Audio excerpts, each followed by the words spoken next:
In this video, we will see what is burping and the terms related to burping. So let's start. Burping or bloating or gas is a common after you swallow air, eat foods that cause gas or drink carbonated beverages. Basically, burping को हम हिंदी में डकार कहते हैं. So how do you know that you are full by burping? So basically, when you eat your meal at a slow and steady pace, wait for the first burp and then stop eating. The full burp is a natural built-in function that tells us when we have eaten our food in the right amount for our bodies to digest comfortably. The question is that why do we need to burp? It is our body's way of expelling excess air from our upper digestive tract.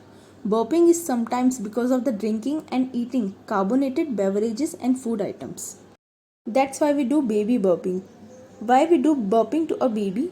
We do burping a baby by backpatting. Backpatting means peat thapthapana. Burping a baby helps him to get rid of any air he swallowed during feeding.